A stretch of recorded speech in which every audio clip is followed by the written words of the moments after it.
Welcome દર્શક મિત્રો, આપનું સ્વાગત છે અમારા ડ્રીમ પ્રોપર્ટી શોમાં.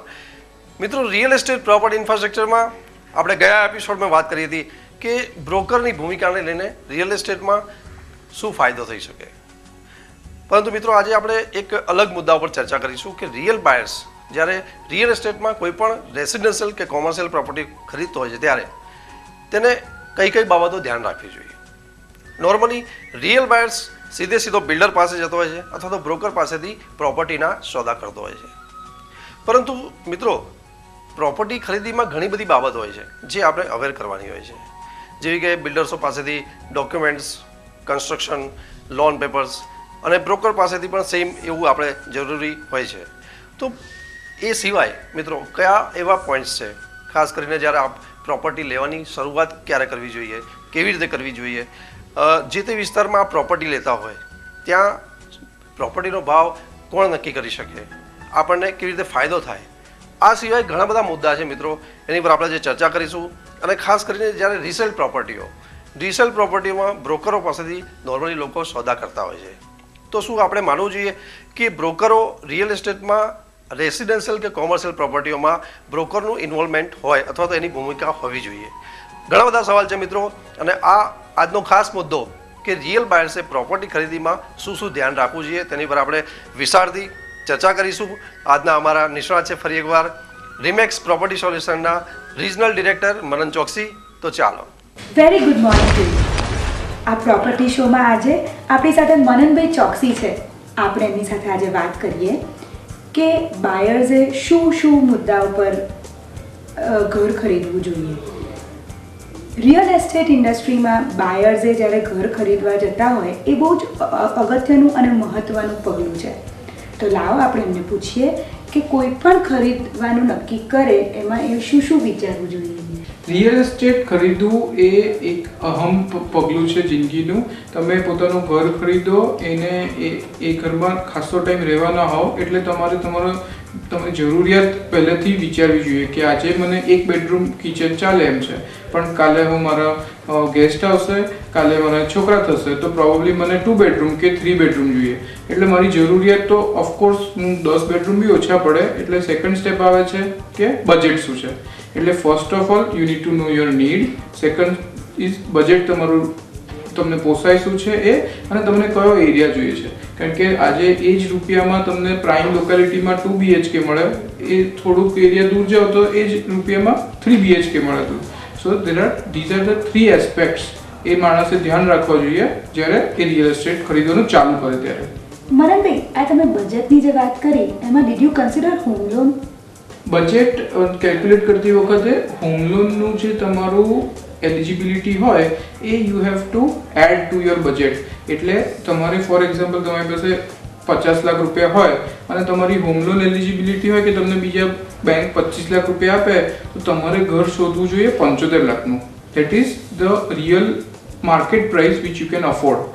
મારે આજે ઘર લેવું એ 2 BHK લેવું, 3 BHK લેવું, ગાર્ડન ફેસિંગ લેવું, એ કઈ રીતે નક્કી કરવાનું? મારે ઘર લેવું એ જરૂરિયાતની નક્કી કરવાની પણ એક કળા છે. ના તો તમારે બહુ નાનું ઘર લેવું છે કે જેમાં તમે 1-2 વર્ષની તમને બદલવું પડે, ના તો તમારે બહુ મોટું ઘર લેવું છે જે તમને પોસાય નહીં અને છેવટે એને તમારે પડ્યું રહે અને મેન્ટેનન્સનો ખર્ચો આવ્યા કરે. કારણ કે સોસાયટી મેન્ટેનન્સ કોસ્ટ ને બધી કોસ્ટ પર સ્ક્વેર ફીટ ગણાય, તમારે એને સાફ સફાઈ રાખવી પડે, એનું ઇન્ટિરિયર કરાવવું પડે. એટલે મોટું ઘર લેવું એ બી એક હાનિકારક છે એક રીતે. તમારે જે જરૂરિયાત હોય એને 2 ભાગમાં ડિવાઈડ કરવી જોઈએ. એક એકદમ necessary thing which is like must have, અને બીજી એ કે મેં ઈચ્છા હોય તમારી કે આજે કદાચ મારા જુદી પૂજા રૂમ જોઈએ, મને મારા છોકરાને રમવા સ્ટડી રૂમ હોય તો સારું, પણ ના હોય તેથી તમે ઘર છોડી નહીં દો.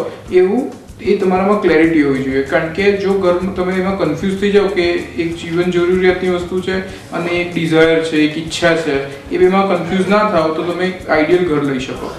પ્રોપર્ટી રિસેલમાં લેવી જોઈએ કે નવા કન્સ્ટ્રક્શનમાં લેવી જોઈએ? પ્રોપર્ટી કન્સ્ટ્રક્શન નવી હોય કે જૂની હોય, પ્રોપર્ટી છેવટે પ્રોપર્ટી છે. તમને સ્ક્વેર ફીટ મળવાના છે અને તમને રહેવા માટે સારું ઘર મળવાનું છે.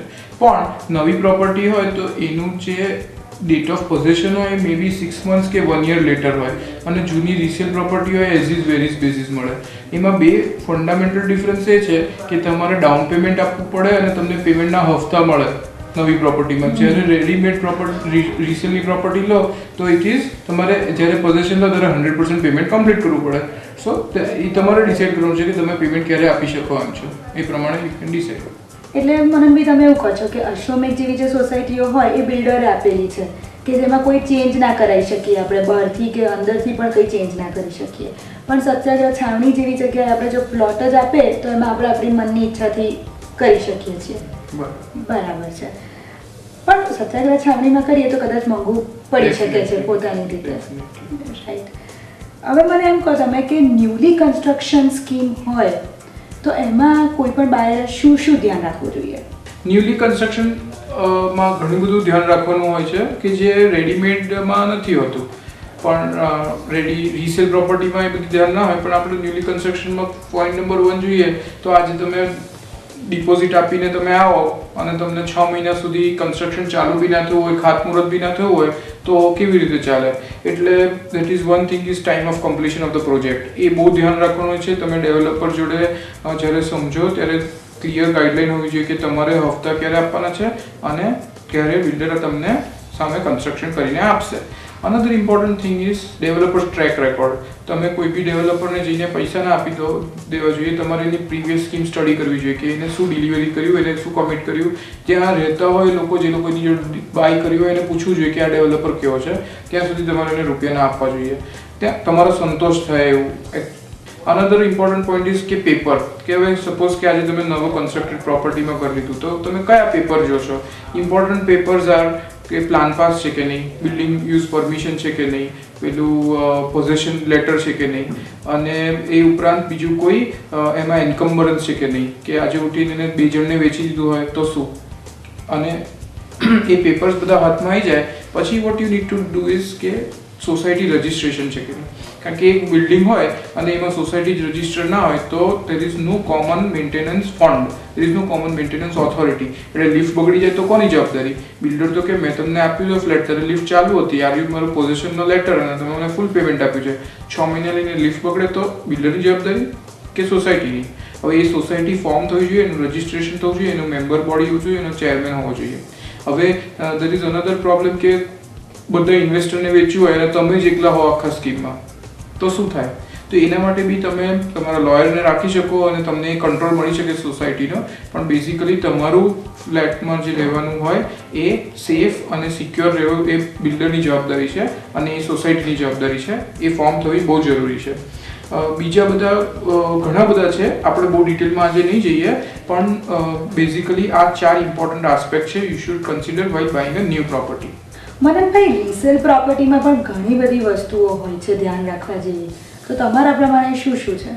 રીસેલ પ્રોપર્ટી એક એવી વસ્તુ છે કે જેમાં પ્રોપર્ટી રેડીમેડ હોય છે, કોઈક એકચ્યુઅલી વાપરેલી હોય છે. તો એમાં સિમ્પલ વસ્તુ છે કે એમાં પોઝેશન લેટર ના હોય, પણ યસ એમાં ટાઇટલ ક્લિયરન્સ એક બહુ અગત્યની વસ્તુ છે. આજે તમે એક પ્રોપર્ટી 3 જણે ખરીદી હોય અને 3 જણે એને પછી વેચી હોય સામસામે, પણ એ એક જણને જ વેચી છે કે એક જણે કોઈ વચ્ચે ક્યાંક 2 જણને વેચી કાઢી હોય. કોઈની પાસે બાનું લીધું હોય અને પછી એ પૈસા એને ના આપ્યો તો બાનું કેન્સલ થઈ ગયું હોય, પણ એ ક્લેરિટી ના હોય કે બાન કોનું પ્રોપર્ટી અત્યારે છે. બાના વાળો માણસ ફરીથી લેવાઈ શકે પોઝેશન. સો એના માટે છે ને એક લોયર પાસે સોલિસિટર આઈડિયલી એ આપે છે ટાઇટલ ક્લિયરન્સ સર્ટિફિકેટ. ઓલવેઝ જ્યારે રીસેલ પ્રોપર્ટી લો ત્યારે ટાઇટલ ક્લિયરન્સ સર્ટિફિકેટની ડિમાન્ડ કરવાની અને ટાઇટલ ક્લિયરન્સ મળે પછી જ 100% પેમેન્ટ કમ્પ્લીટ કરવાનું. ટાઇટલ ક્લિયરન્સ સર્ટિફિકેટ કરતાં 2 મહિના 3 મહિના લાગે છે. એના માટે ન્યૂઝપેપરમાં એડવર્ટાઇઝમેન્ટ બી આપવી પડે છે કે શું આ પ્રોપર્ટીનું કોઈ બીજું ક્લેમન્ટ છે કે નહીં, અને એ મળી જાય પછી જ ટાઇટલ ક્લિયર થાય છે. પણ એ કરવું બહુ અગત્યનું છે. એ લાંબો પ્રોસેસ છે. અને બીજું એક બી કહી દઉં તમને કે તમારે કોઈ title clearance does not give you guarantee કે 100% ક્લિયર છે, પણ ઇટ ગીવ્સ યુ 99% એશ્યોરન્સ કે આ પ્રોપર્ટી સારામાં સારી હશે. Another important point is plan pass થયેલા હોવા જોઈએ. કારણ કે આજે એક પ્રોપર્ટી, સપોઝ કે આજે તમે એક ફ્લેટ લો અને તમને એવું બતાવે કે આમાં 3 બેડરૂમ છે, આટલા મોટા મોટા બેડરૂમ છે, સરસ છે, પછી ખબર પડે કે એ લોકોએ તો 2 બાલ્કની કવર કરેલી છે, એના પ્લાન પાસમાં બાલ્કની ના હોય, બાલ્કની બતાવી હોય અને એકચ્યુઅલ તમે જોવા જાવ તો બાલ્કની કવર કરી દીધી હોય અને તમને બતાવે કે બેડરૂમ મોટા છે, તમે તો લઈ લો પ્રોપર્ટી, પછી મે બી 6 મહિનાની મ્યુનિસિપલ કોર્પોરેશન વાળા આવે કે આ બાલ્કની બધી તોડી કાઢવા ઇલીગલ છે, ત્યારે તમારે ખબર પડે કે બેડરૂમ તો નાના છે.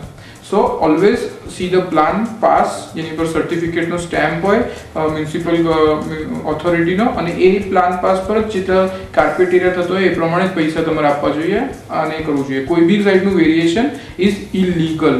સો don't accept any property which is different, જે જુદી દેખાતી હોય, જેનાથી પ્લાન પાસ હોય એના કરતાં.